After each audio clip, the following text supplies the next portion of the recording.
கருப்பங்குழி. விஜயநகரம் பேரரசர் கிருஷ்ணதேவராயர் தெனாலிராமனுக்கு அதிக முக்கியத்துவம் கொடுத்தார். இதை பார்த்த மற்ற அரசவையினருக்கு என்ன குறை? நீங்கள் ஏன் எங்களை விட தெனாலிராமனுக்கு அதிக முக்கியத்துவம் தருகிறீர்கள் என்று கேட்டனர். இதற்கு பதில் அரசரின் சிரிப்புதான். ஒரு நாள் தெனாலி விடுப்பில் சென்றிருந்தார். அரசர், அமைச்சர், சேனாதிபதி முதலானோர் மாறுவேடத்தில் நகர்வலம் சென்றனர். பேசிக்கொண்டே ஒரு கிராமத்தை அடைந்தனர். ஒரு இடத்தில் விவசாயிகள் அமர்ந்து பேசிக்கொண்டிருப்பதை பார்த்தார்.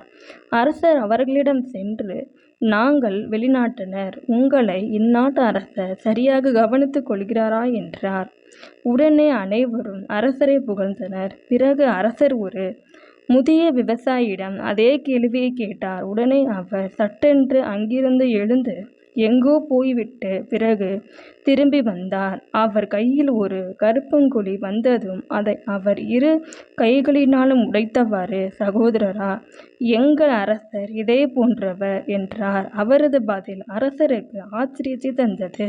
அமைச்சரை திரும்பி பார்த்தார். அமைச்சரோ, அரசே, அவர் உங்களை அவமானப்படுத்துகிறார். அவர் எங்கள் அரசர் பலவீனமானவர். எவரும் அவரை எளிதில் வீழ்த்திவிடலாம் என்பதை குறித்து கருப்பை ஓட்டை காட்டினார் என்றார்.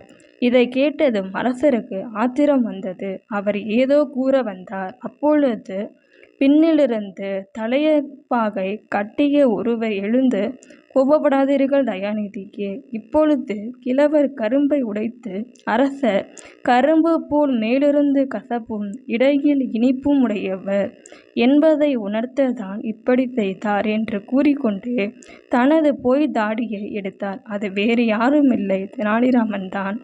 அரசே, என்னை கண்டு பிடிக்க முடியாவிட்டாலும் நான் உங்களது பணியாள். என்னால் உங்களை விட்டு எப்படி இருக்க முடியும் என்றார். அதை கண்ட அரசர் சிரித்து விட்டார். தெனாலியை வாரி அணைத்து கொண்டு, நான் உன்னிடம் பிரியம் வைத்திருப்பதற்கு காரணமே இதுதான் என்று புகழ்ந்தார். கேட்டுக்கொண்டிருந்த அமைச்சர், ராஜகுரு மற்றும் சேனாதிபதிக்கு அவமானமாக போய்விட்டது.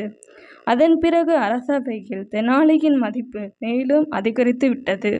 இந்த கதை உங்களுக்கு பிடிச்சிருந்தா லைக் பண்ணுங்கள், ஷேர் பண்ணுங்கள், கமெண்ட் பண்ணுங்கள், சப்ஸ்கிரைப் பண்ணுங்கள்.